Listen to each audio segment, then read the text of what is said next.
Brothers and sisters, are you ready for the minister? Yes. Are you ready for Minister Louis Farrakhan? Here's the minister. He's coming out on stage now. Minister Louis Farrakhan. Well, actually, we're coming to find out the message of Minister Farrakhan is speaking, because there has been prevalent killing in the black communities, and a lot of concerned individuals are wanting it stopped, and we're doing, a lot of people are out here to see what they can do, the necessary means to make it stop happening and make something positive happen in the black community.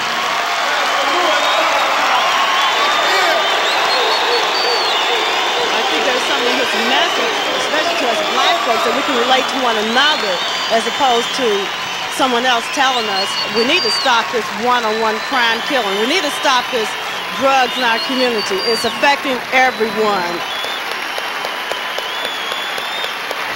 You're both police officers, and you know just how difficult it is right now in the black community with black-on-black crime. Yes, we do. Very familiar with it. With our participation and concern, we are very much aware of the circumstances involved and the elements and the activities that were more or less totally involved by the people for reasons that they want to, they have to, but not knowledgeable of why they're doing it. And this is our concern. Leading to the message, there were several words of inspiration to a capacity crowd of over 10,000. While coming from a diversity of leadership, the messages were very clear to the exuberant audience. Ending black-on-black crime, black self-determination, and support of a man whom many have called the freest black man in America, Minister Louis Farrakhan, whose appeal to a captive audience this night was to stop the killing.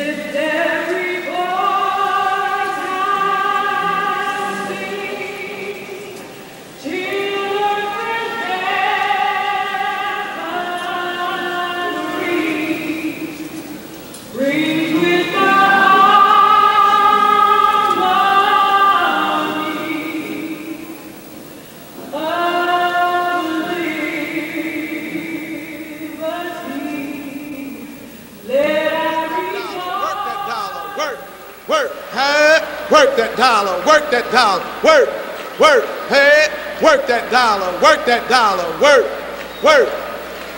that dollar, work that dollar, work, get rid of crack, work, clean up the black man, work, clean up the black woman, just work, build black institutions, work, more black schools, black hospitals. We need our own black farms. We need our factories too. Black trucks on the highways and black planes in the skyways. We gotta work that dollar, work that dollar. We gotta work that dollar, work that dollar.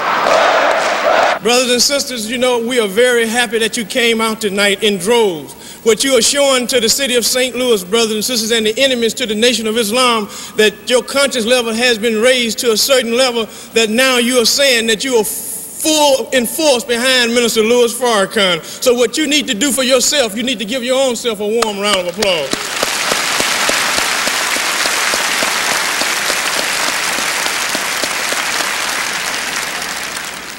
You know, when we were next door at the Opera House and that building filled up, I mentioned how beautiful it was. After looking at this over here, believe it or not, I don't have any words to describe how wonderful you are. I'm just so glad that you came out tonight.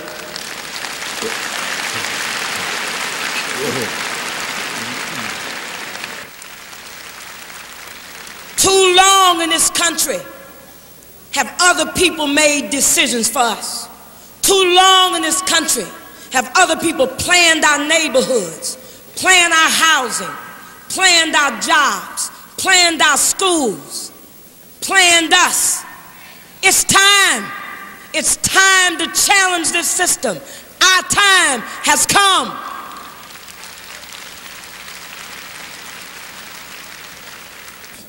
Remember this, United we must stand.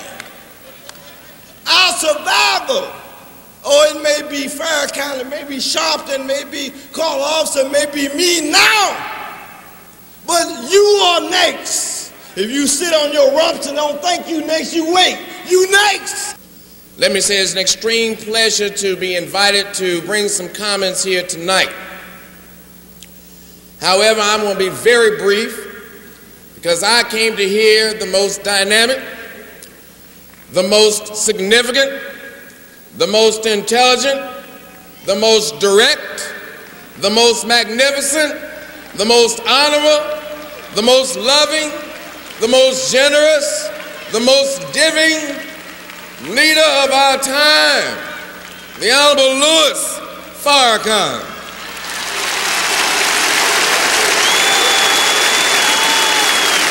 There's a minister from New York City. I've known him since he was 16 years old. A young brother, always involved in community activity. Circumstances in the city of New York brought him to the forefront of the struggle of our people against the authorities in New York. And what I love about him, they talk about him all across the country in all kind of manners. But he is not a coward. He will not back down. He will stand toe-to-toe with white folks. He calls them as he sees them, and he stands up. And what America does not want to see that type of leadership in front of you. Then as a Christian minister, he knew Minister Farrakhan since he was a young boy. As a Christian minister, he locked arms with Minister Louis Farrakhan. And Minister Louis Farrakhan and him have worked together on the East Coast, on the West Coast, in the South, in Washington, D.C., as he builds a power base in New York to fight for the justice of our people. You've seen him probably on television. You heard a lot about him with the Tawana Broadley case. And now he's here in St. Louis to speak to you before we bring on Minister Louis Farrakhan. Let's bring to the podium Reverend Al Sharpton from New York City.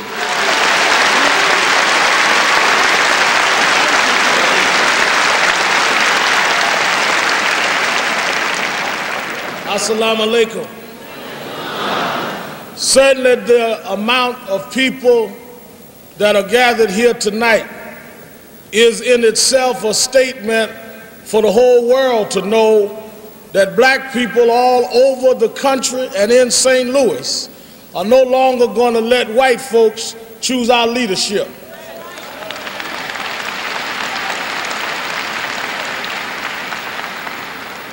All of the appointed and responsible and approved and government stamped Negro leaders couldn't bring this amount of people out if they had the St. Louis Cardinals coming with them.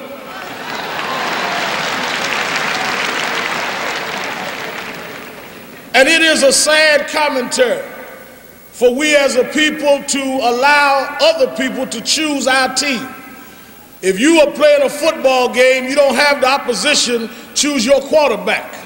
So every time you tell us that Farrakhan is no good, we know that that is the one we need leading our team, because that means he's no good for you. He must be good for us.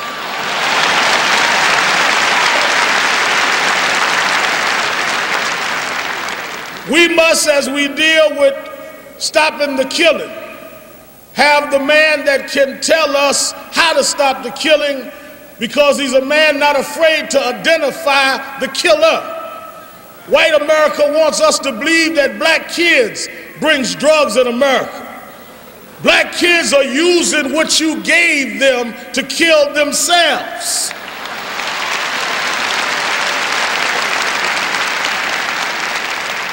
And you can never stop the killing until you indict and expose the killer. Too many of our young people, it is true, is hooked on crack. But it is also true that too many of our old people are hooked on crackers.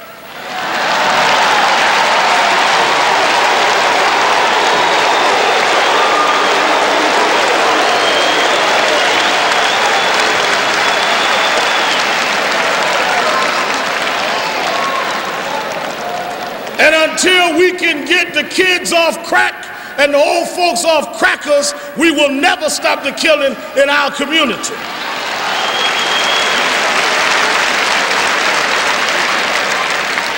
Right here in in St. Louis, they are still trying to delegate you into some entertainers or some athletes. Got you talking about they can build a stadium that you can play in, but you can't help to build, when we are the original builders of the world.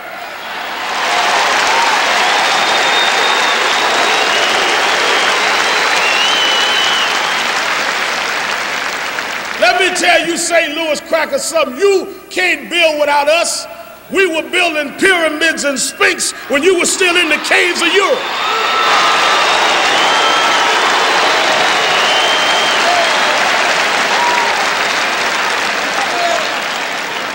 And we have been taught by a divine messenger, Elijah Muhammad, who has left us with a messenger unequaled by any man today, Louis Farrakhan. So we know who we are. We ain't some Negroes from St. Louis. We're the original man of the universe.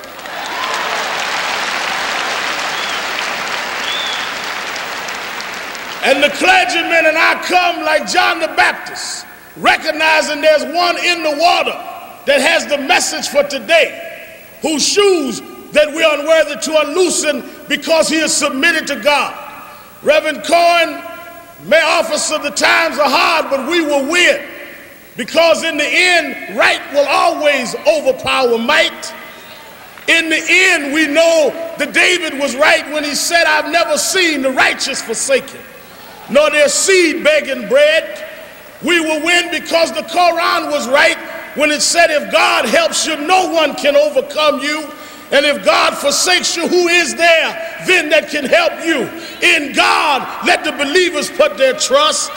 We will win because Jesus said, we shall know the truth, and the truth will set us free.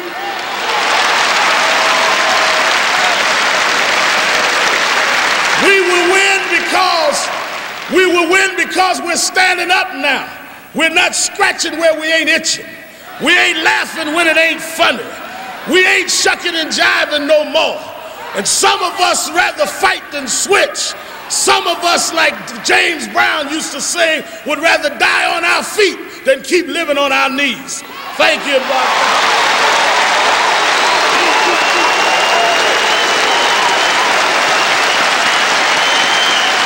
The Right Reverend Al Sharpton, let's hear it.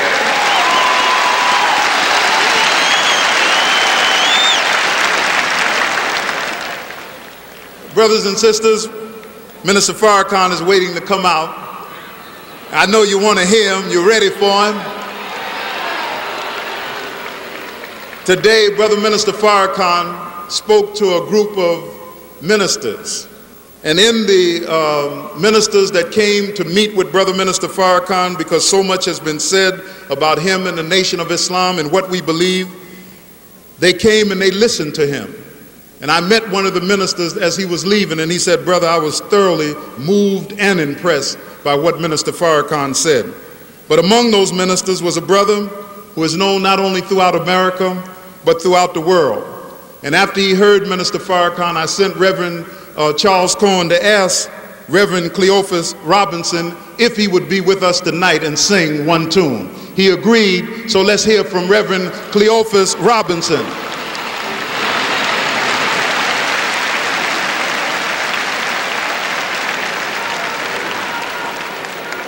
I'm going to try to sing just a little of this for you, Minister Farrakhan, because it's so dangerous.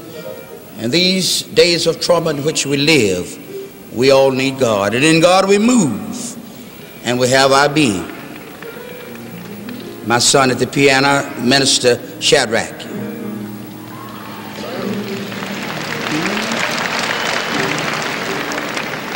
Why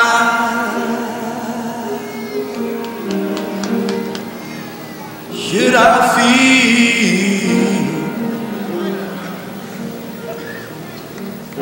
discouraged?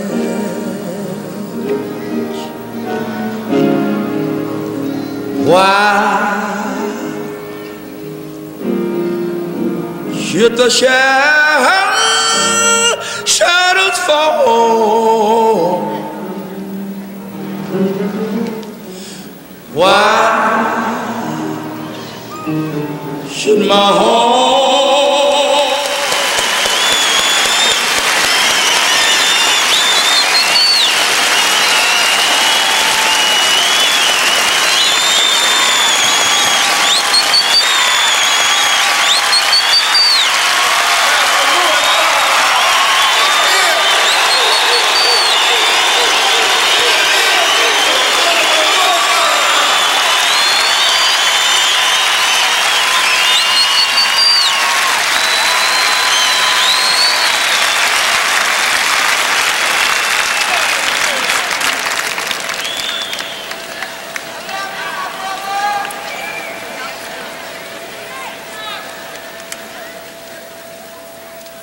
In the name of Allah, the Beneficent, the Merciful,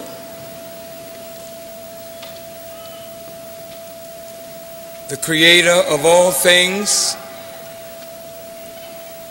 the Sender of all prophets, the Revealer of all truth, to God alone do I submit and seek refuge.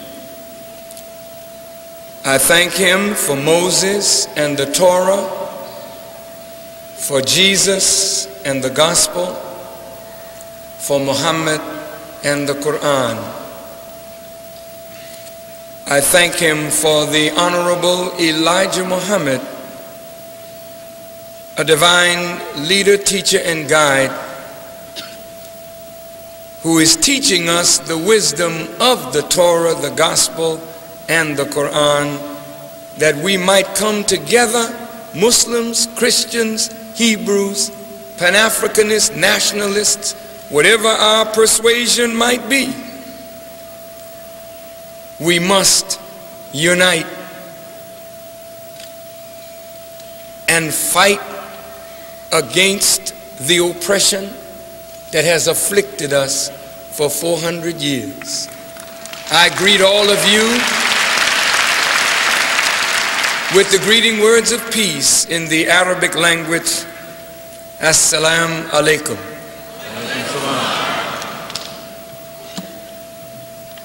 Brother Akbar, I can't even begin to say anything before I just feast my eyes on this beautiful, beautiful audience.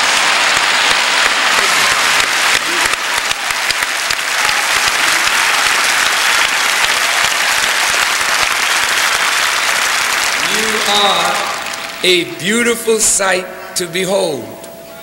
On Monday night, 10,000 black people in St. Louis came out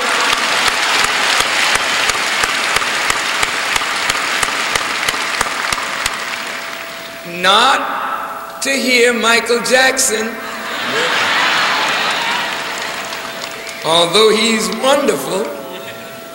These 10,000 came out, paid $5.50, and then gave in charity and stood in lines because they hunger and they thirst for the knowledge that will make us free.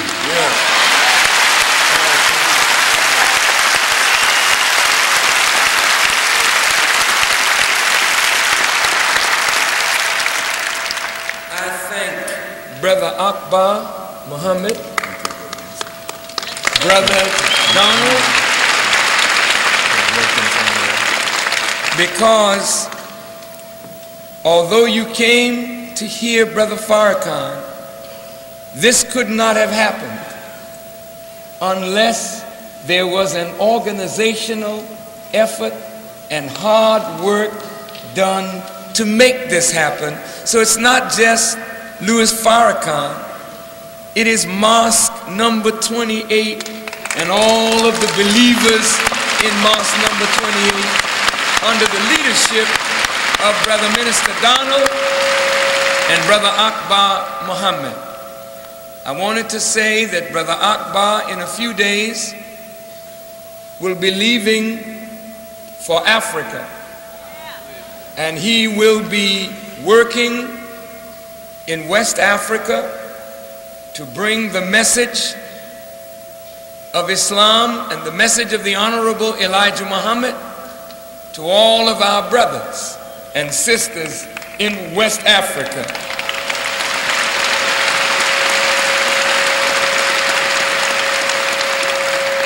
And at this very moment, down in New Zealand, some of our wonderful ministers are teaching the Maori people in New Zealand. And we, of course, but you see, Black folk are suffering all over the world. You've got a big family all over the earth, and wherever there are black people on this earth, they are catching hell. And brothers and sisters, we have had this message now since 1930. And it's time that we are responding to it. And I'm not going to leave you by the help of God. I'm going to stay. But Africa is calling for this message. The people in Australia, in New Guinea, in Fiji, you got people in Central America, South America. They want that truth that will make us free. So we're going all over the world to tie up black people all over the world to let you know you're not some Negro from St. Louis. You are an international and a universal people that outnumber your enemies 11 to 1. Go ahead.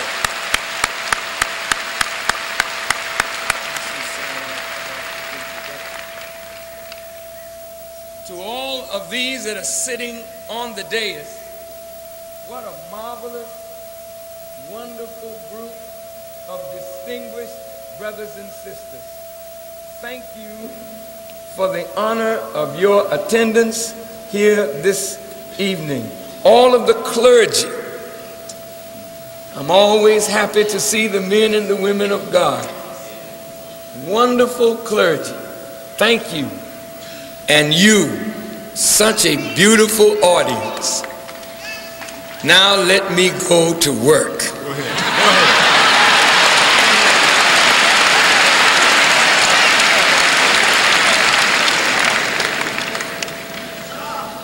Brothers and sisters, all over America, there seems to be a wave of killings by police and other authorities of our black youth. There's not a city in America that our youth are not being killed by police force. Yet, the sad thing that's happening is that we are killing each other in a greater number than any of our oppressors are killing us. We have become the #1 killers, rapers, robbers, beaters, cheaters, and disrespecters of self. So I've come tonight to take a very serious subject in a short time: stop the killing. And until and unless we stop the killing of one another, we can never stop the oppressor from killing us. But the moment we stop killing each other, we can put a stop to anybody else's killing of us. So the message tonight is mainly directed at you and me, and why we have become the #1 killers of each other. What has happened to us as a people? Mayor Officer, it's an honor to see you, my brother. A struggling, marvelous, wonderful brother that they want out of East St. Louis so they can take it and take the riverfront and make it what they want it to be. I thank God for him standing up like he is.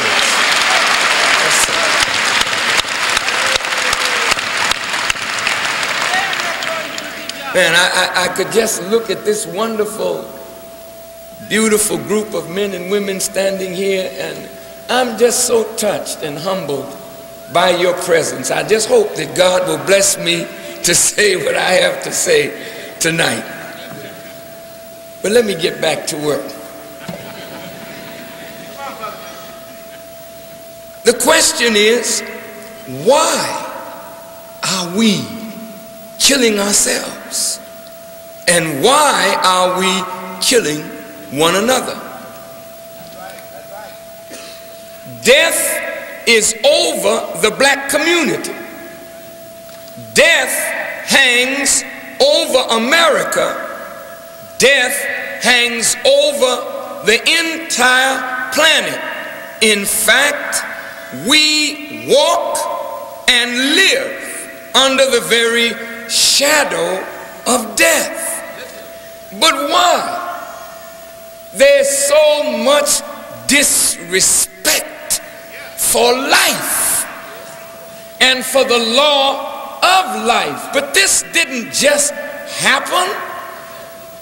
This is the result of centuries of disobedience to the law and the will of God. When we disobey God and set ourselves up as gods beside God, thinking that we are self-sufficient, that we can guide ourselves, then God allows us to do just that until we make such a mess of our lives, till we beg Him to intervene and help us to get back on the right path. Now, there's not one brother or one sister in here tonight who is not an extraordinarily valuable human being. Not one. I don't care what you're doing of wrong or what you think of yourself. You are so much more than the world has made you believe you are. Jesus said, as a man thinketh in his heart, so is he. If the enemy can get you to think you are nothing, then you behave as you think. So if you think you're nothing, and I'm one of your family members, you think I'm nothing too. So nothing from nothing leaves nothing, so it's easy to erase nothing. So when you hear people saying, a nigga ain't nothing, then it's easy to reach into your back pocket for your knife or into your pocketbook for your little 38 Saturday night special, or the slightest little argument we have with one another, we end it in killing one another because we don't think anything of ourselves. Reverend leaders, this is our responsibility. If the people don't think anything of themselves, who is their teacher? Who made them think that they are nothing? And how can we continue to allow our people to think they are nothing and call ourselves leaders and not change the reality of their condition?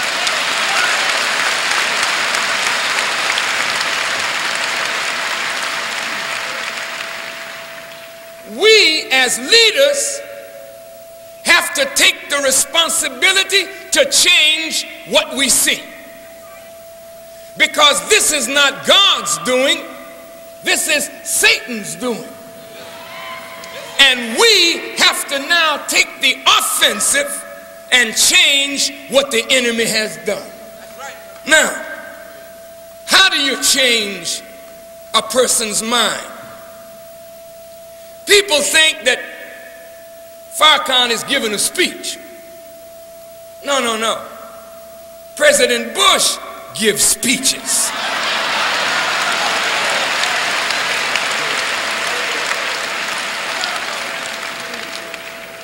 Leaders that have nothing to say give speeches. Farrakhan has never made a speech in his life. Now listen to me carefully. I don't give speeches. This is not a speech tonight.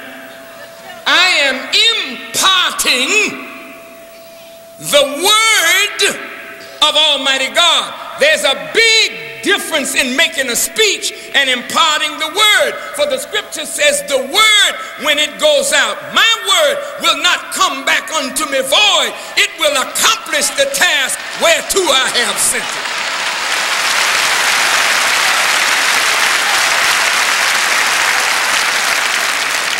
So Mr. Bush can make a speech and it means nothing. But when Farrakhan speaks the word of God, people change. Because the word makes them think differently. And the word then will guide them to act differently. Jesus didn't make speeches. He imparted the word. Muhammad didn't make speeches. He imparted the word. Moses didn't make speeches. He imparted the word, and the word formed a people and transformed their lives. And that same word that Moses spoke, that Jesus spoke, that Muhammad spoke, that the prophets spoke, I am speaking today with a deeper understanding of that word.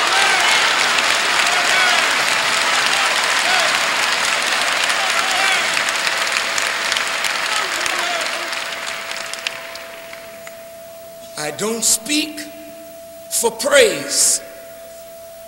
I don't speak for applause. I don't speak to have you say, gee, how wonderful he is. I know that I'm nothing. God is. And because he is, I am. And in him, I become something. And without him, I am nothing. So therefore, any man that speaks for vanity, any woman that works for the praise of men, you're working in a fruitless endeavor. Because we come and we go like the ripples on a stream, but God is forever. So when you work for God,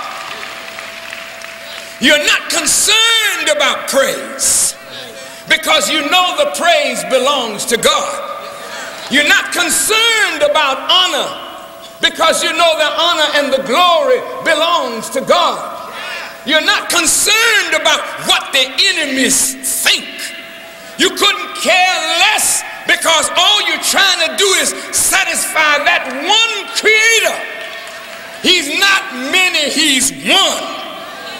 And it's so wonderful when you have one master to please. So that's why Farrakhan speaks with authority. Because he don't have no other master to please. He's a free black man. Free but the slave of God.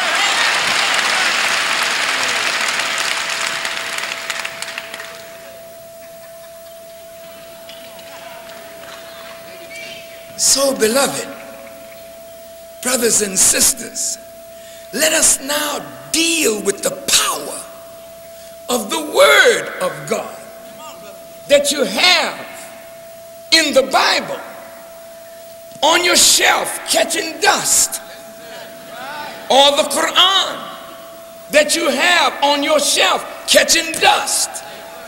You're hip, so hip. But every morning you ask somebody, what's happening?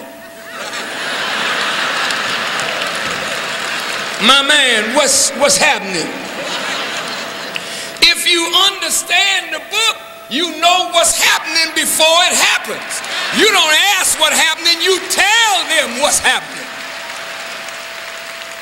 So I'd like to share with you what's happening. So you be truly hip when you leave here tonight. There's no professor in college that will give you more in a year than you will get in 1 hour tonight with your brother. who represents your God and your Creator.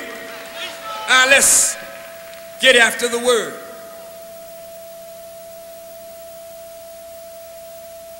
We have a problem because we disrespect life.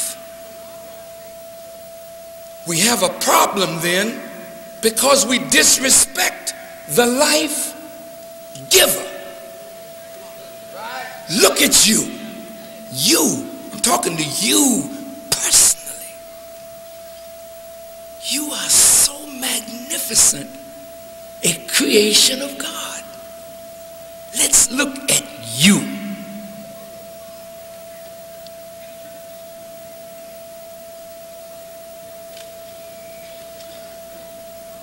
You were tested by God with 3 tests before he allowed you the gift of life.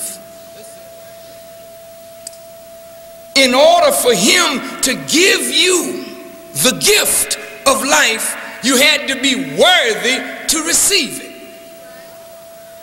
Listen to this now. You and I have our root in sperm mixed with ovum. Right? Right, right.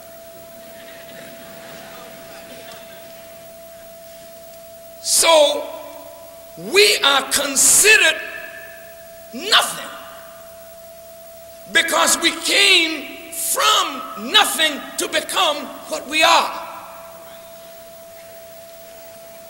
You don't want to sit down next to sperm,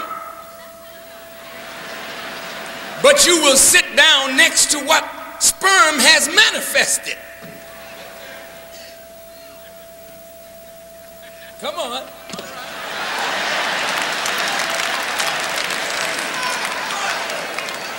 If somebody has a conversation about sperm, it's a cheap conversation because you're not talking about nothing. But when you talk about that which sperm has been allowed to manifest, you're not talking about nothing. You are talking about something that came from nothing.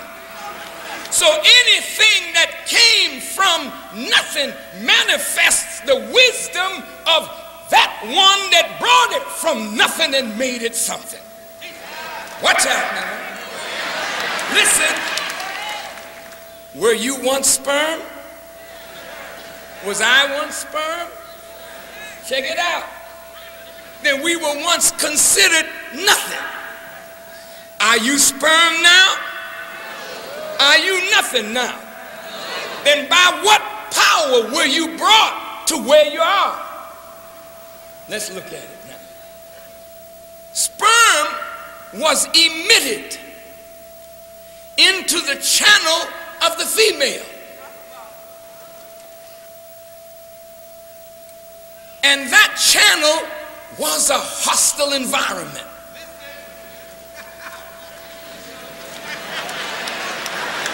God said, I want to see if you can handle hostile environments.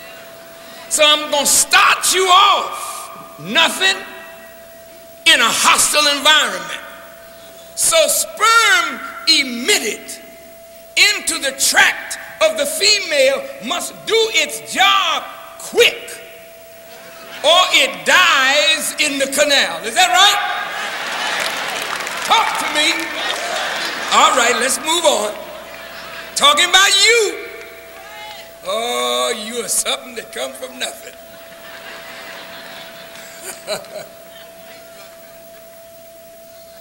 God said, now let me see how they do. Look at the odds that you would have made it. Your father emitted from 100 million, they say, to 1 billion sperm at one time. But it took only one to fertilize the egg. And that 1 in a billion That 1 in 100 million was who? You. Now, if you're a gambling man or a gambling woman and you go to Las Vegas every now and then, or if they get the river boats out here in between East St. Louis and St. Louis, going up and down the Mississippi. If somebody told you the odds that you would get some money for your gambling was 100 million to 1 billion to 1, the riverboat would keep moving without you, because the odds are too great. Well, if you could make it and the odds were 100 million to 1 billion to 1, you're not facing those kind of odds today for salvation. So don't tell me that the environment is too hostile. White folks don't like us. Your first environment didn't care too much for you either. But if you made it as a sperm, surely you can make it as something that came from nothing, and in a state of nothingness, you yet conquered a hostile environment. Oh, look at it. So test number 1, master the hostile environment. Test number 2, conquer the odds. 100 million to 1 billion to 1. Test number 3, can you swim upstream against the pull of gravity? And if you can do all those 3 things, you can contact the egg and germinate life. Many are called, but just one is chosen. You didn't hear me, Reverend. Many are called, but one is chosen. So the journey in the beginning is the journey in the ending. Isn't that wonderful? Since you made it in the beginning when you were considered nothing, don't tell me you can't make it today. Against hostile odds, in a hostile environment, we can pull up against gravity if we only understand the power that makes you able to win against the odds. In the womb, you were not alone. Mama didn't learn she was pregnant until maybe 30 days after the fact. So you can't give mama the credit for evolving you in the womb. Mama held you there. And the law that was set up by the Creator caused you to evolve, and your mother didn't have to do nothing but eat and be healthy and sleep. But another power was working inside the womb, forming you, which should tell you that you were never alone. When you were sperm, you were not alone. When you fertilized the egg, he was there. When you became a clot, he evolved you. When you became an embryo and a fetus, he directed when the brain would form, when the eyes would form, when the ears and the nose and the mouth and the lungs and the kidney and the liver would form. He directed that, not your mother, not your father, not your teacher, not the president, not the king, not the ruler, not the prophet, not the messenger. There's nobody that you got allegiance to but the one who was with you when you were nothing in the beginning. And if you hold on to God, he will bring you from nothing again.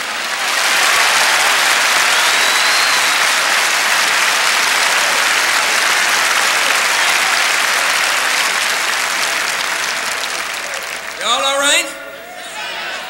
Bear with me a few more minutes. I got to lay this kind of foundation, then the subject matter becomes very easy.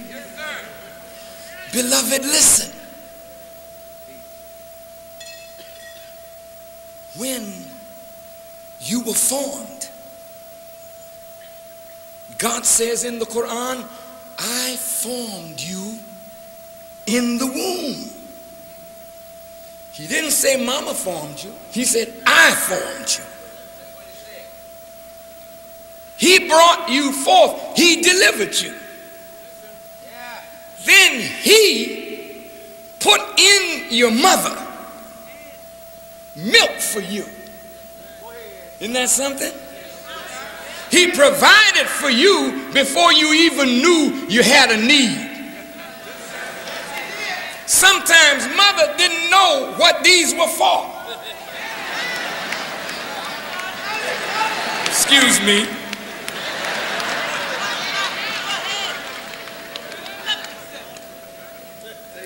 These are serious creation. But you take your baby off of this and put up on a cow's udder.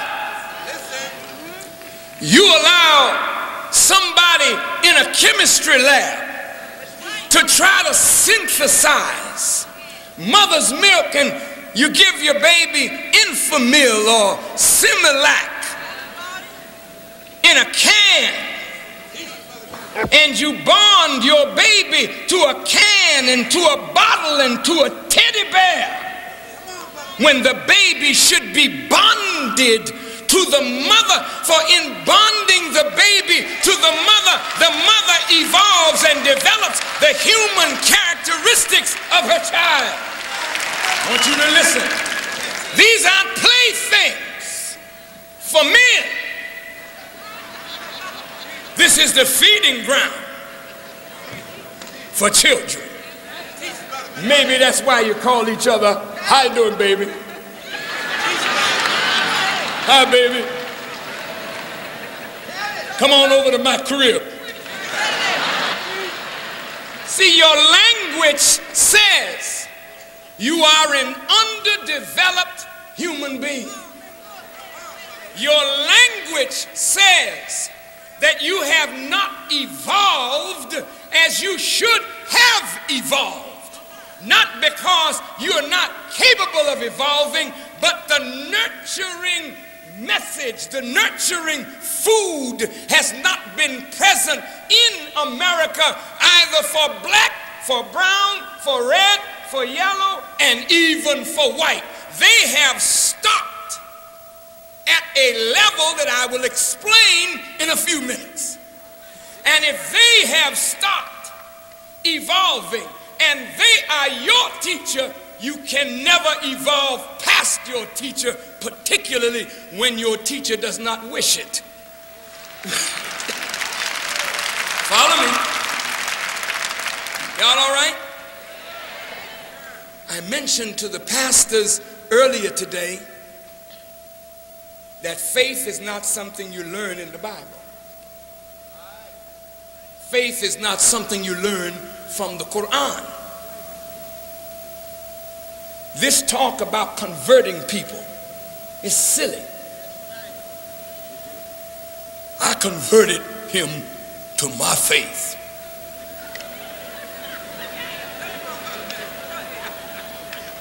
He was a Christian and I converted him to be Muslim. Or he was a Muslim and I converted him to my faith in Jesus.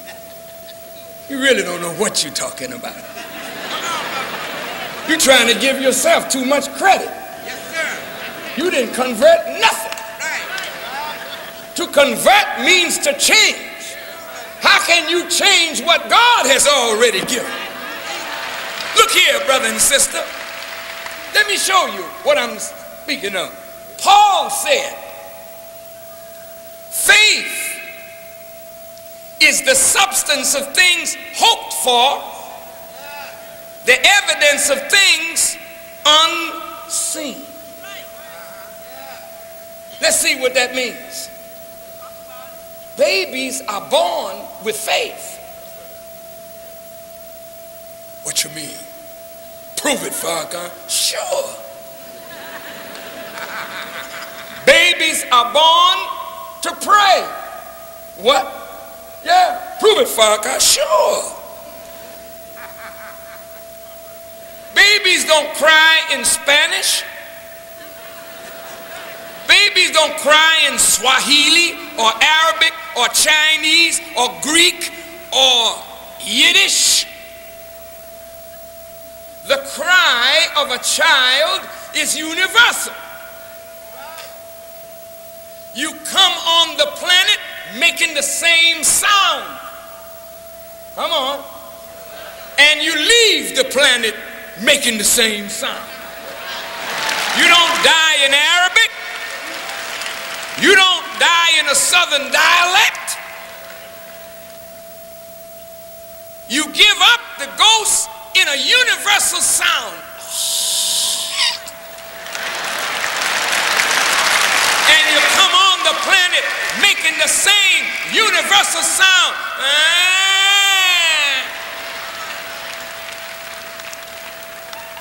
So if you were universal in the beginning, universal in the ending, then God's aim must be to make us all speak and be of the same mind, of the same spirit. Come on.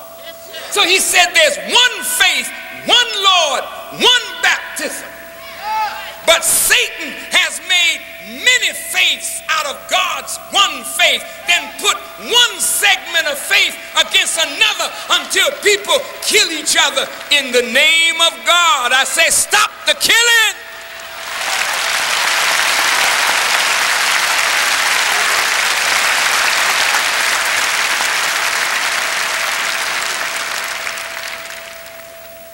Everybody all right?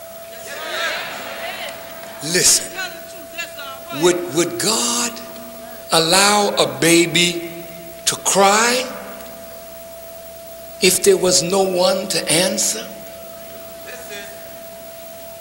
That baby is born with the power of the diaphragm. 1 second old. It can make a sound and you can hear it. If he's in the basement and you're in the attic, you can hear it. He cries aloud and spares not. He knows how to breathe naturally. You don't have to teach him. When you go to singing lessons, they teach you how to breathe. You don't breathe like this. You breathe by the diaphragm pushing out, filling up. When the baby breathes, you see the little stomach go out. And when it cries, you see the stomach pull in, and then it pitches the sound against the hard palate, this bone here, and it resonates. Ah! Ah! So, man, somebody crying. Somebody crying. Somebody's crying because somebody else got an ear to hear. So you were born to pray. You were born incomplete. You were born in need. You were born insecure. But God created others to hear your cry and act as agents for him to answer your cry. Now, does a baby have faith? When it uttered the first cry, the cry said, faith is the substance of things hoped for. I hope somebody will hear me.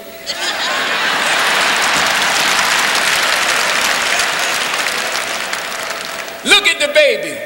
Put the baby on the breast. You don't have to teach it how to pull. Just put it there and watch his little mouth go to work.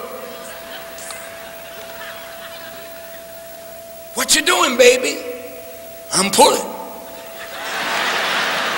Why are you pulling, baby? Faith is the substance of things hoped for, the evidence of things unseen. Keep pulling, baby. And the baby keeps on pulling. rewarded with the substance of what it hoped was there. Faith is not learned in the Bible. Faith is given by God. You don't have to teach a spider how to spin a web. You don't have to teach a bird how to build a nest. You don't have to teach another creature how to be what God created it to be. You are that by nature, but what it needs is proper nurturing. Am I making myself clear? Good. And you had faith when you first came from your mother's womb, bigger than the faith that you got right now. You had more faith when you first received the gift of life. After you came through all those trials, God said, look at it. I formed it from the ground, from living matter. It came 9 months, and here it is.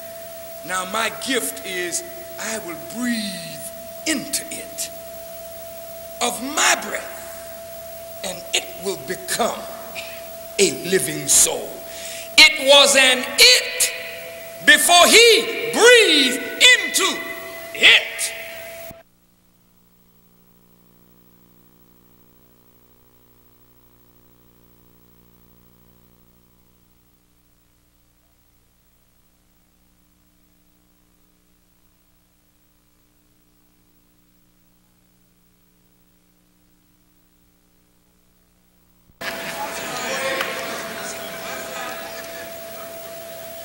The essence that came in that gave you life was God's own gift to each one of us. And when you can snuff out a life, put a bullet in the head or in the heart or stab it and cut it until the breath is gone, what disrespect you have of the author and the giver of that life. So God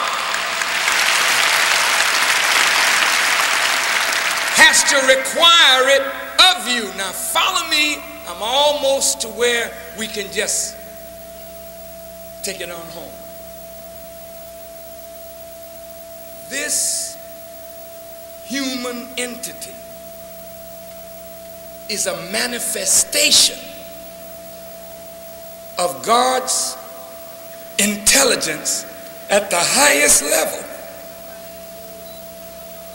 And God treats us better than he treats any other creatures because he gives them a way where they can't disobey. But he has so much respect for man, as the scripture says, he created you in his own image and after his own likeness. Then he gives you power and dominion over the fowl of the air, the fish of the sea, and over every creeping thing that crawls. This is the Bible's view. Then man has tremendous potential. What do you control? What are you ruling? You can't even call a dog. The dog run away and leave you. Here's somebody that has the potential to master everything that God created and masters nothing today and is sitting around as a slave at the foot of another people, begging them to do for him what with God's help and his unity he could make a world that would make this world look like nothing. He needs to understand who he or she is. Just for a moment, the Quran talks about Adam a little differently than the Bible. Oh, is it that time already? I gotta move quickly. The Quran says Allah created Adam. Sometimes it says from dust. Sometimes it says from black mud fashioned into shape. But when Allah created the form, the book says he breathed into Adam of his own inspiration and made him ruler and told the angels, bow down to Adam. Man is powerful. And when I say man, I mean man and woman, because you can't have one without the other. We are powerful, but our power has been broken. You are not the man that you should be. We are not the women that you could be. We have been reduced to nothing. A field for God to come and work again. Brothers and sisters, the Honorable Elijah Muhammad has taught us that by God saying to Adam that he made him from black mud, God was saying that the black man and black woman are the fathers and mothers of all human beings. Listen, listen. Now, just a minute, Farrakhan. Are you going to teach racism now? We're going to correct racist thought with truth. Look, in this world, white folk think that dark people are nothing, and they are better not because they are better, they're better because they're white. They're better because they built this world as though black folk never did anything to develop civilization. And by white folk disrespecting the life in the black house, you forfeit the right to live in the White House. No. Listen to me good now. You cannot take a human life and God not require it of you. That life is precious and it must not be taken outside of the law of justice.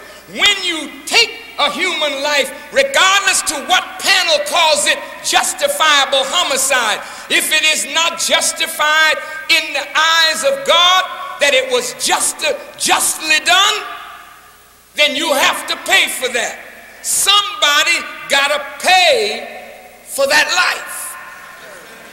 When you think that 600 million black, brown, red, and yellow people have lost their lives at the hands of white people because white people disrespect life in a black man, in a brown man, in a red man, in a yellow man, and in another poor white man. Now look, don't you realize that there's a time that you gotta pay? And when it's time to pay, God said to Moses to tell you, an eye for an eye, a tooth for a tooth, and a life for a life. If you've killed hundreds of millions of us, what you've done is sentenced your people to death when the Christ comes. He don't come to play, he don't come to teach, he comes to cast in the sickle and to reap. You talk about a milquetoast Christ. You talk about a God that ain't real. You make God into some kind of punk that you can do whatever the hell you want to do to God, and he will allow you to continue to put that stuff down. He killed whole nations in the past. Do you think he's going to let you get away with this?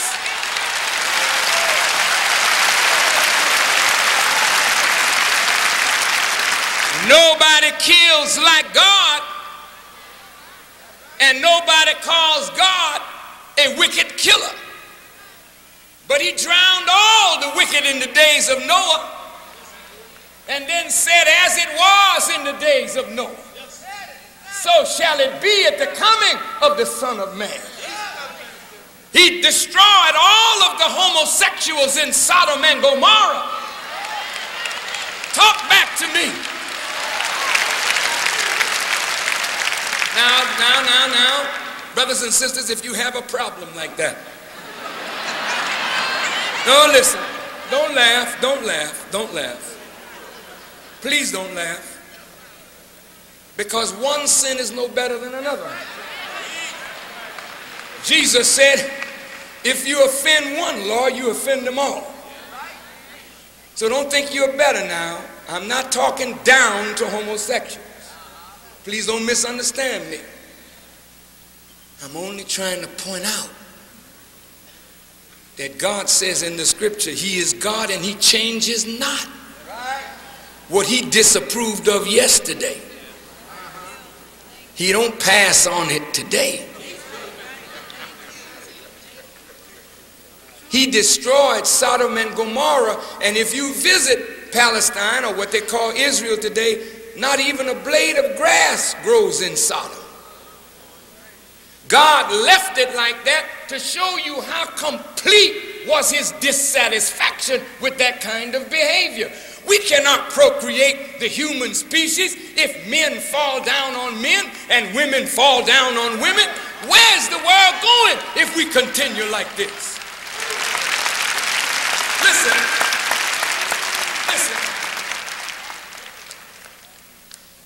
Why, people were even sentenced to death in the time of Moses for wearing pants. If you were a woman, you couldn't dress like a man. And as a man, you couldn't dress like a woman.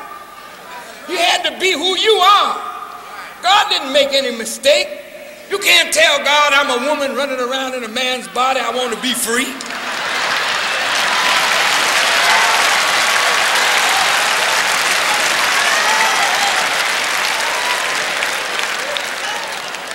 After God destroyed Sodom and Gomorrah, he said, as it was in the days of Lot in Sodom and Gomorrah, so shall it be at the coming of the Son of Man. Then you got a picture of Pharaoh and the children of Israel, and Pharaoh is giving hell to the children of Israel, not for a day, not for a year, but for 400 years. God hears their moaning and their groaning. They're praying, calling out to God, how long, O Lord, shall I suffer like this? He answers. He said, well, I've heard their moaning and their groaning. I think I will go down now and see whether their cry is altogether what I have heard. I'm not sending nobody. I'm going down. Then he comes down according to the book. And he is in what they call a burning bush. Here comes Moses. Moses born to be a prophet, not when he met God. Moses was born to deliver the children of Israel before he was formed in his mother's womb. Prophets aren't formed by being called by some angel. Prophets are formed out of a law bigger than the angel. Please listen to me.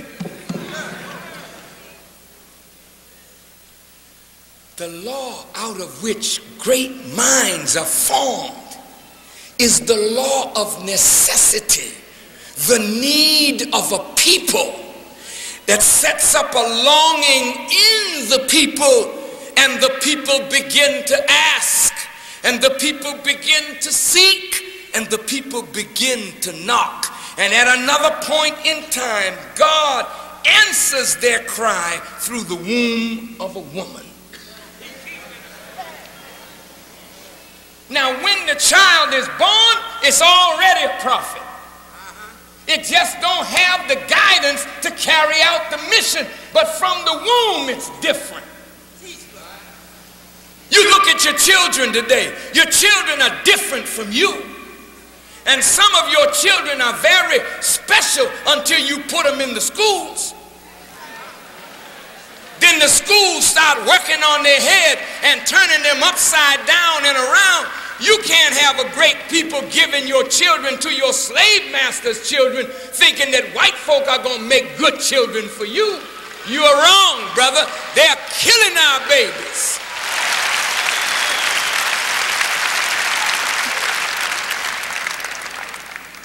Brothers and sisters, let's get right to the heart of this.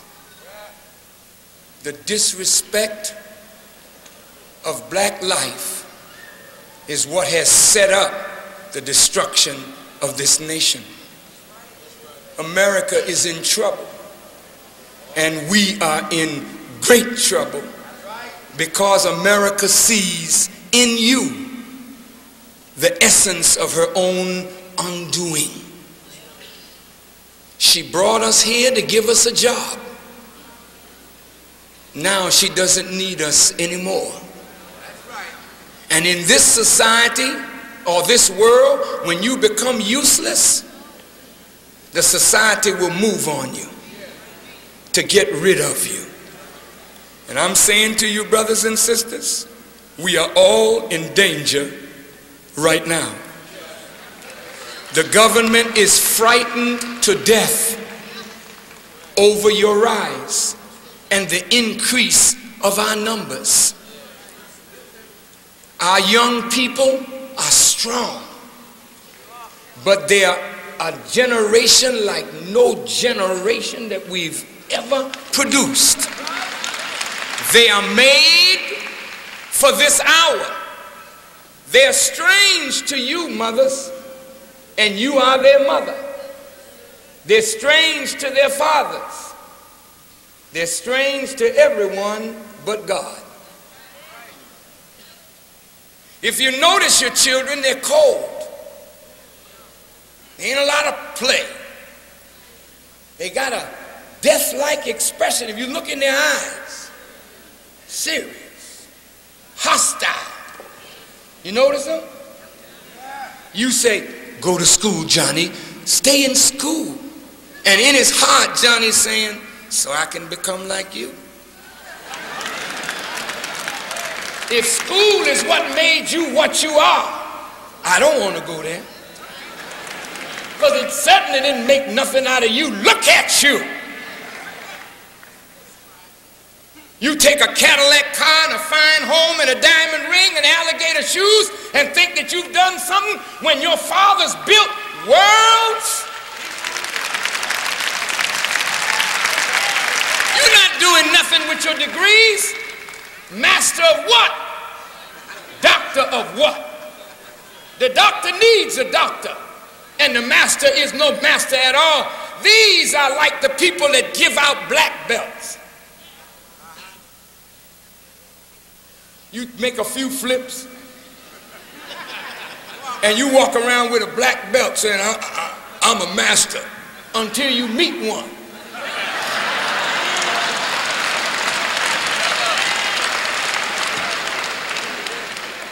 I got this. Just give me a couple more minutes here.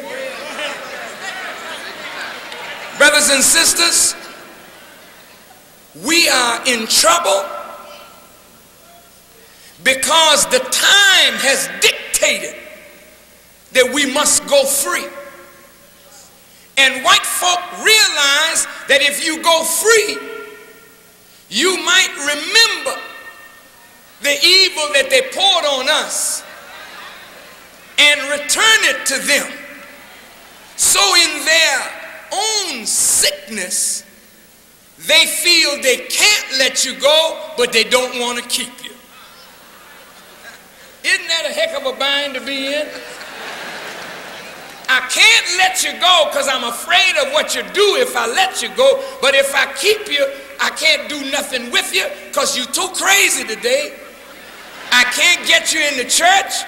Reverend, look, the people are leaving. They're not in the church like they used to. Reverend, the church is getting older and older. The youth are in the street. They're not being held by the church. They're not being held by education. So white folks say, well, we got to hold them. So we'll hold them with drugs and sex. Just look at what's happening.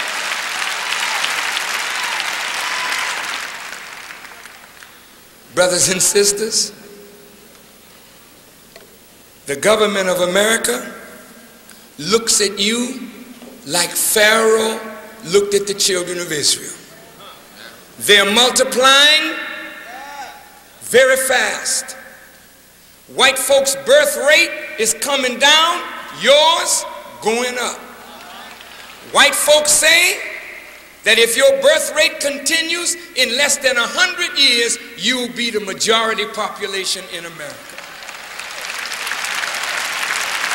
And by their seeing that you might be the majority population, their mind is, we cannot let that happen. So birth control must be put in the black community, not because God is not sufficient for your children, but they don't want you to have more black babies, while they're putting fertilizing drugs in the white community so that white women can have babies in litters. And even that is not working.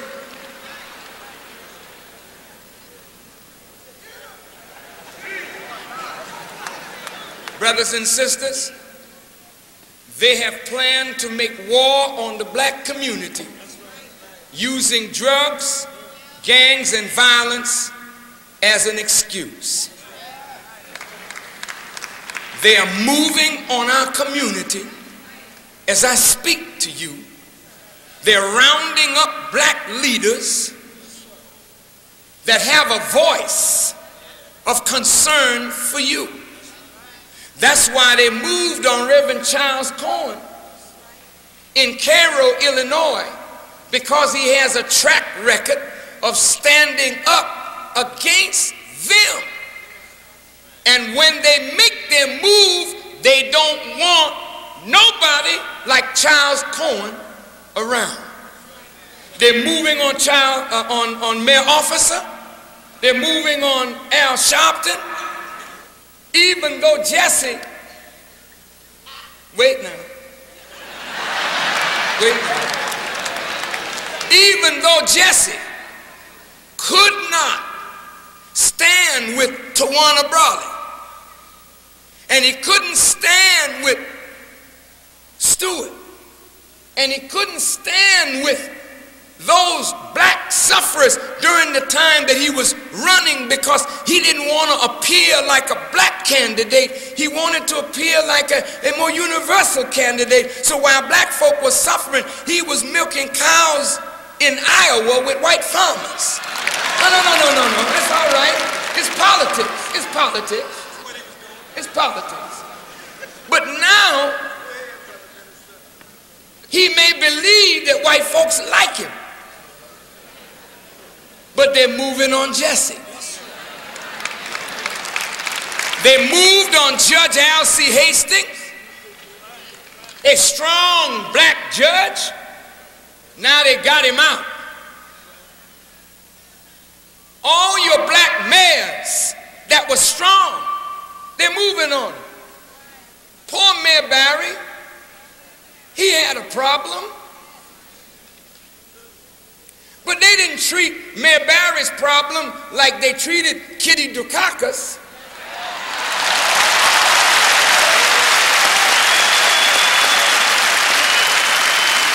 Now, brother and sister, when the wife of the governor drinks rubbing alcohol,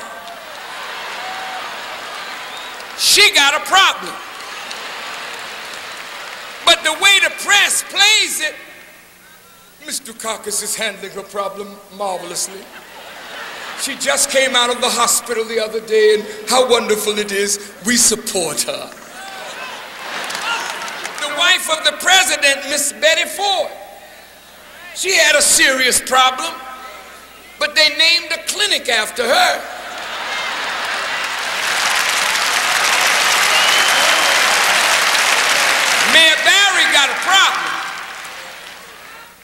They say, well, he perjured himself. Have you ever known a coke user not to lie?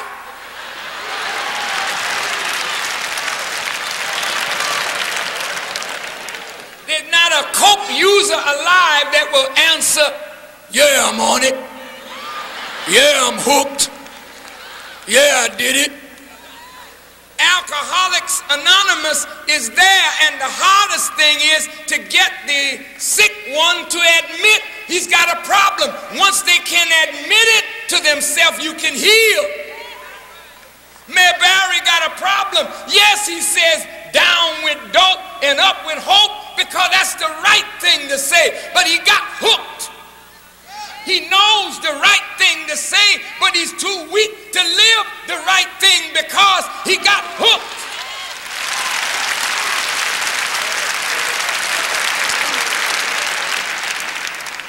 Anytime you got a great basketball player making a lot of money, don't know what to do with it, the man with the white lady or the white powder meets him right after his ball game. They gotta tap into his money. The singer of songs, you got fame, you got money, but you don't know how to handle it. The man with the white lady or the white powder meets you at the stage door, and they live from your pain. The problem in America is not drugs. The problem in America is a deep spiritual sickness. The void is God himself. When you got God, you don't need drugs.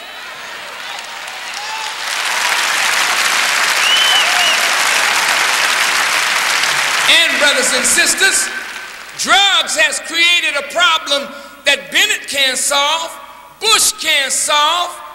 The problem is so great, only God can solve it. You can't get out of drugs until you recognize God. And when you recognize him and your need for him, he will give you power to cast the drug down. Ask those who walk with Farrakhan that used to take heroin and crack, and they were pimps and hustlers and lowlifes. But when they heard the word of the Honorable Elijah Muhammad that connected them back to their Creator, they got up out of this foolishness, and you can too.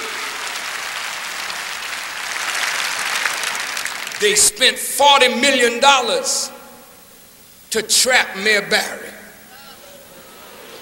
The government took your tax dollars, spent $40 million to trap him.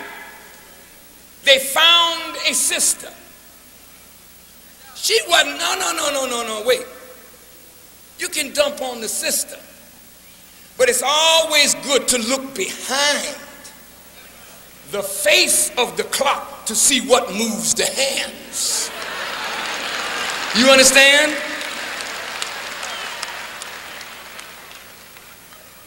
They found her. FBI agents aren't babysitters. They babysat her children. No, they didn't. They held her children. They had to get the mayor, and they had to get him before he announced. She had a problem.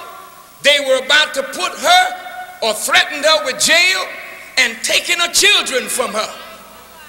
A mother don't want to lose her babies. Ain't nobody more precious to a mother than her baby. She loves the mayor. She has allegiance to the mayor, but she loves her babies more than the mayor. And if they take her to jail and put her babies in a foster home, they got her where they want her. Say, now give us the mayor and we'll give you your freedom. This is the way the enemy works.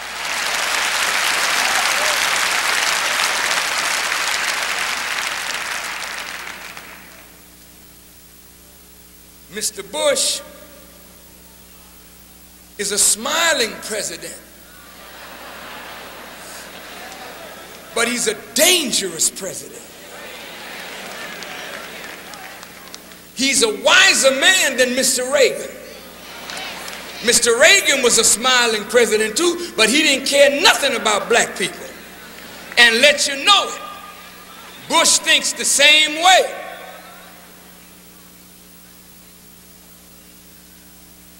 He is just like the modern Herod, the modern Pharaoh. He's moving on black leaders. He's moving on Farrakhan. He told the Jews he would get me. He pledged to the Jews that he would get me. I say, come on.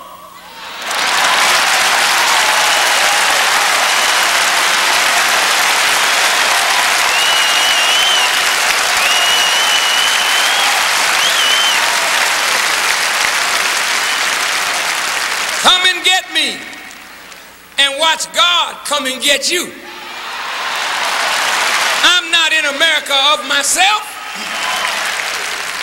If I'm a man of myself, then I'll come to nothing.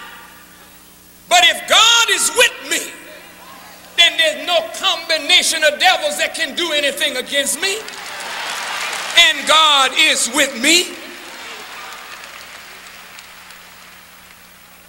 In South Africa today, Brother Mandela is about to be free.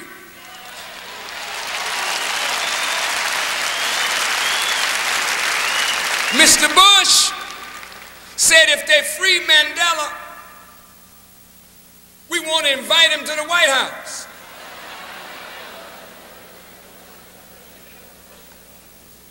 Check that out.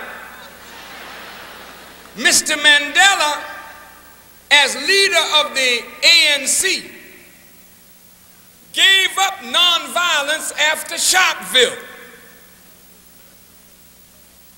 He refused to come out of jail a few years ago because they asked him to renounce violence.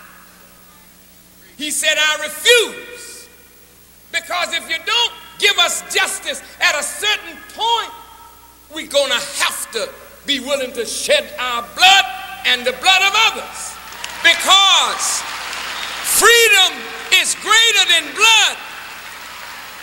Justice is a higher principle than blood.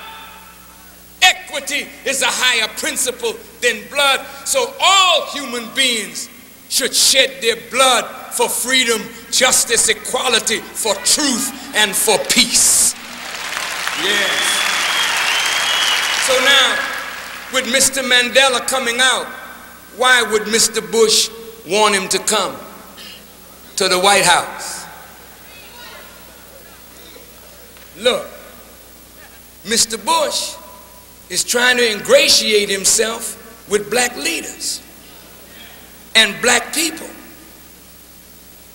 He didn't start taking pictures with black people till after our press conference in October, when we told black people what he was planning to do. Now he goes to a black woman's home and sits down in her living room and gets pictures on television. He's having a drug war, and he arranges for a black person to come right out in front of the White House and buy and sell drugs, and he has his man buy the drugs, and he brings it out on television showing a black man and drugs. He's making a war against drugs, but it was a black brother that they went and got to bring the drugs. Can't you see?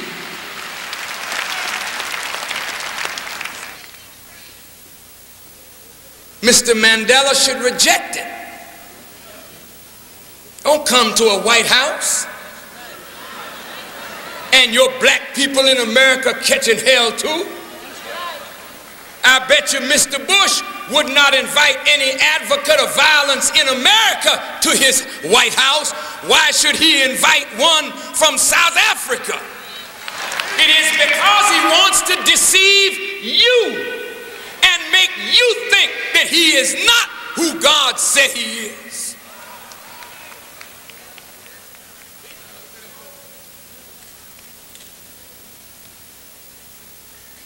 He bombed Noriega.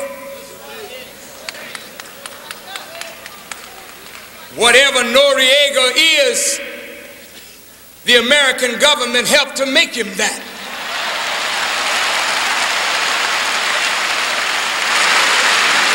Whatever Noriega has in banks, the American government know what they paid Noriega.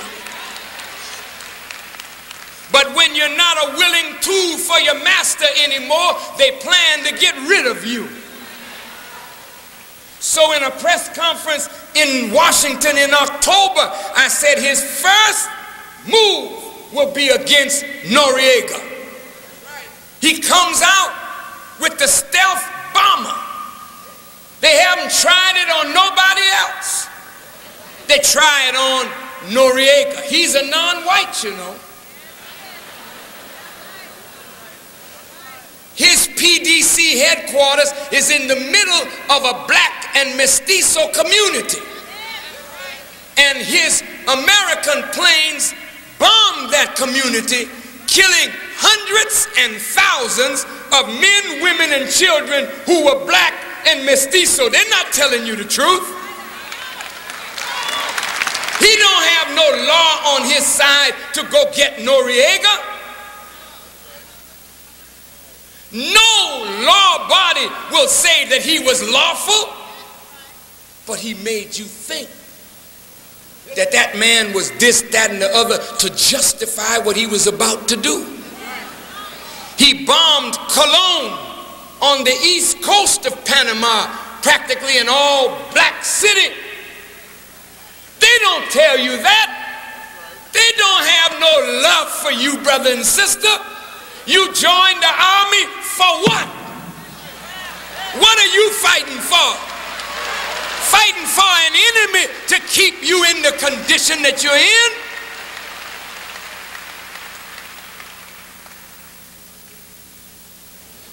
Stop the killing. You can't stop the killing unless the killer himself is stopped. Stop it in your mind. Stop it in your heart, that lust to kill one another. But the killer himself has to be stopped. Now you're looking at the crumbling of Eastern Europe. And people are gleeful saying, isn't it wonderful? Communism is falling apart.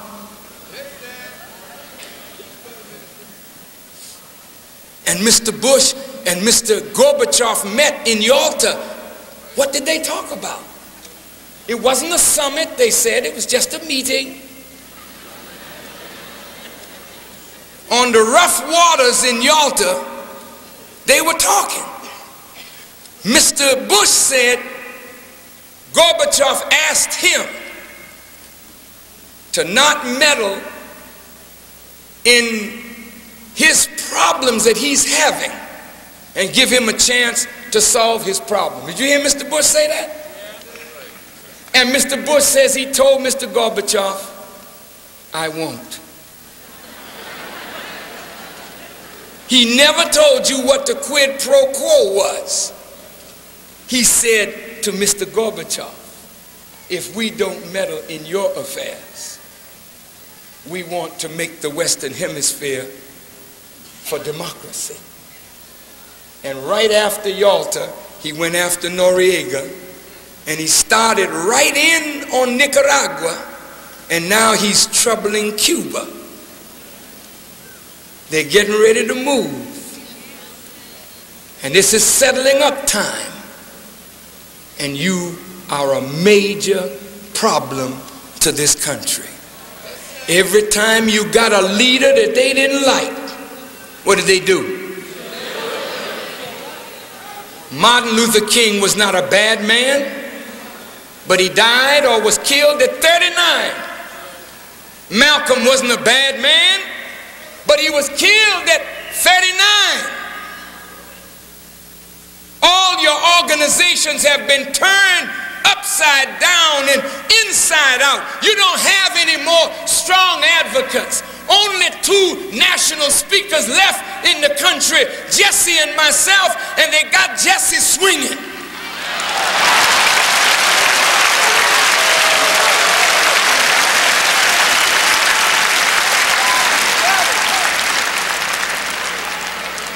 So now they're focused on Farrakhan. We've got to get him. We've got to kill him. We've got to make some of his own Muslim brothers kill him. If we can. I don't think so. Beloved, we are one family. All these ministers, we are one. I don't want to fight and become divided over religion. I know Satan's hand is in religion. But when God comes to clear up Satan's mess, we will all be one. Because in Christ, there's no bond, no free, no Jew, no Greek, no male, no female. All are one in Christ. Well, we must not be in him yet. Because there's a lot of Jews and a lot of Greeks. And they make you know, I'm a Jew, I'm a Greek.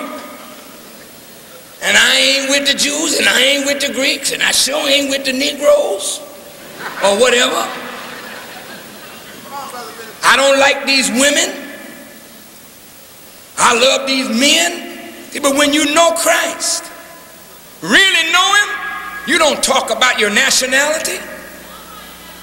You rise, you can rise above your nation. You can rise above your race and your color. You can rise above your sex, because in order to be one with God, you got to rise above the house that you live in to become the master of that house. Are you listening? Only then can you stop the killing. When you rise above it, you're its master, you can stop the killing. I'm glad Elijah Muhammad taught me how to love my black self. Yes, sir. I'm glad he taught me how to love the house that God has put his spirit in.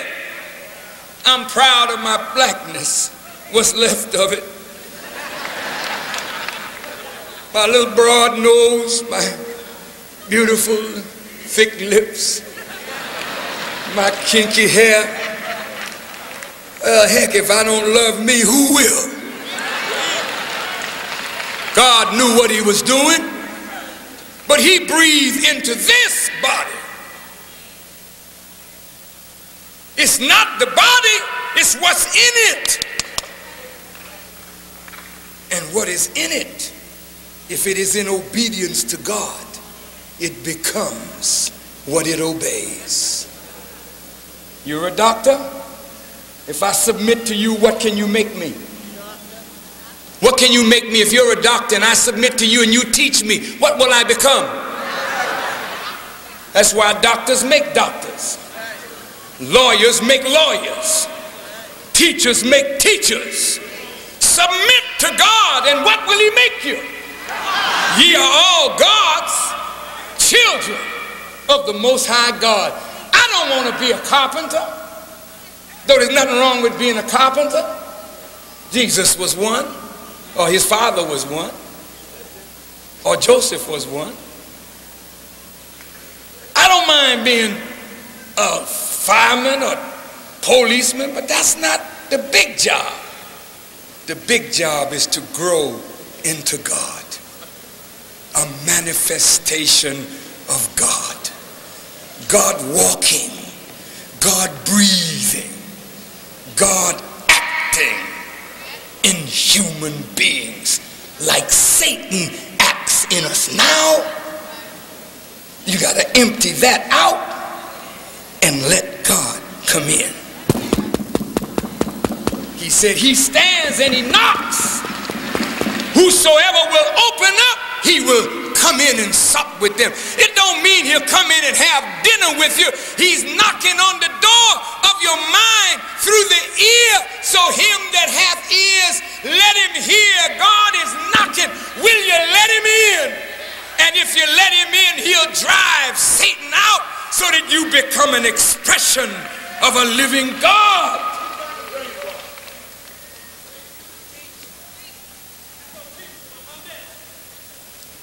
So, beloved, from this day forward, let's go from this place and act like people who respect life.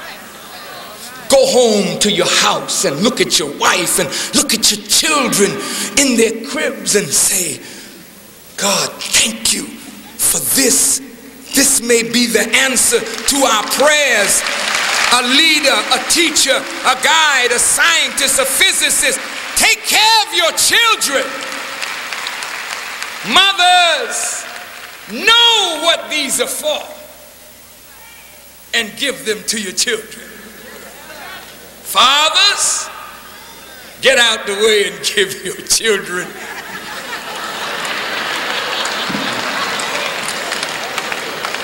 Save the babies.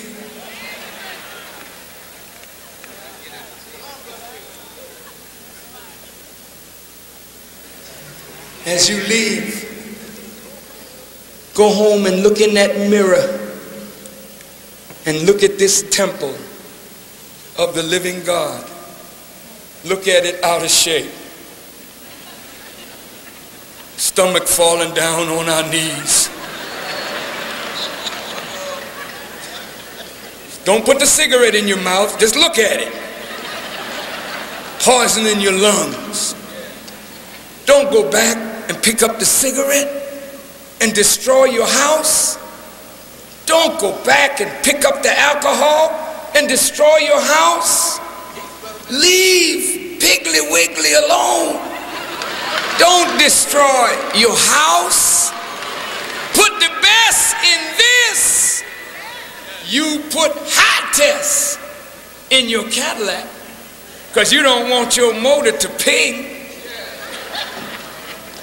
Why don't you put some better food in your stomach so your body won't begin to shake, rattle and roll at 35 and 40, you ready to die, 50 and 60, shame on you. When our fathers lived to be 500, 600, 700, 800, 900, nearly 1,000 years old, we lived to be as old as the trees. And Isaiah the prophet said, in that day a baby shall die at 100, for when he comes to give you life and give it to you abundantly. You got to come back to God, come back to the Creator and submit to Him. And set up no rival, no partner, no equal with Him. And thank Him for His servants that guide us to the straight path. Jesus is the only person that Muslims believe will come again. In the Muslim tradition, the Muslims know that Jesus is to come back with one called Mahdi. And when Jesus reappears, it's the time of the judgment and the end of the world. Isn't that something? You didn't know that, did you? Muslims believe that Jesus is the Messiah. And you know who the Messiah is? It's a human being in whom God is acting. A preacher called me a prophet the other day. He said, I know you're a prophet. I said, no, brother, I'm not a prophet. Muhammad was the last of those prophets. We don't need a prophet today. In fact, a prophet can't handle this.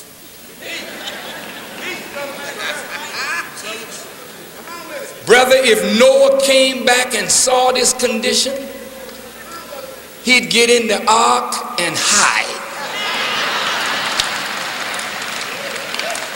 You hear me? If Lot came back tonight and stopped in San Francisco, not St. Louis,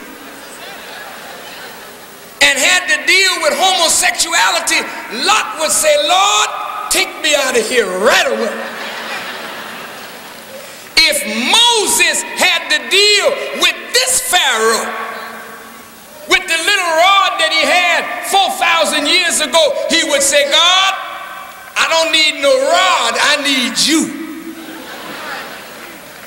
Jesus of 2,000 years ago, the historical Jesus, couldn't handle this. And the historical Muhammad could not handle this. This is not the work for a prophet. This is for God. And that's why you read it in the Bible, and a virgin shall conceive and bring forth a child, and his name shall be called Emmanuel, meaning God is with us. Look, brothers and sisters, to straighten this out, this ain't your doing, my doing, it's God's doing. And if a man stands up and opens the eyes of the blind, makes the deaf hear, unstops the dumb tongue, raises people from a dead level, stands them up on a living perpendicular, make them on the square, start them ascending back to God, that's not the work of man, that's the work of God. And I'm saying that my father, the Honorable Elijah Muhammad, was not a prophet. He's a man in whom God was working. I'm his student. He made me. God is in me, working through me to open blind eyes, make deaf hear, dumb speak, and to raise a dead nation to life. This is not a prophet's work. This is not man's work. This is God working. He's present in the world. Rise up and take your place and stop the killing. Thank you for listening as I greet you in peace. Assalamu alaikum.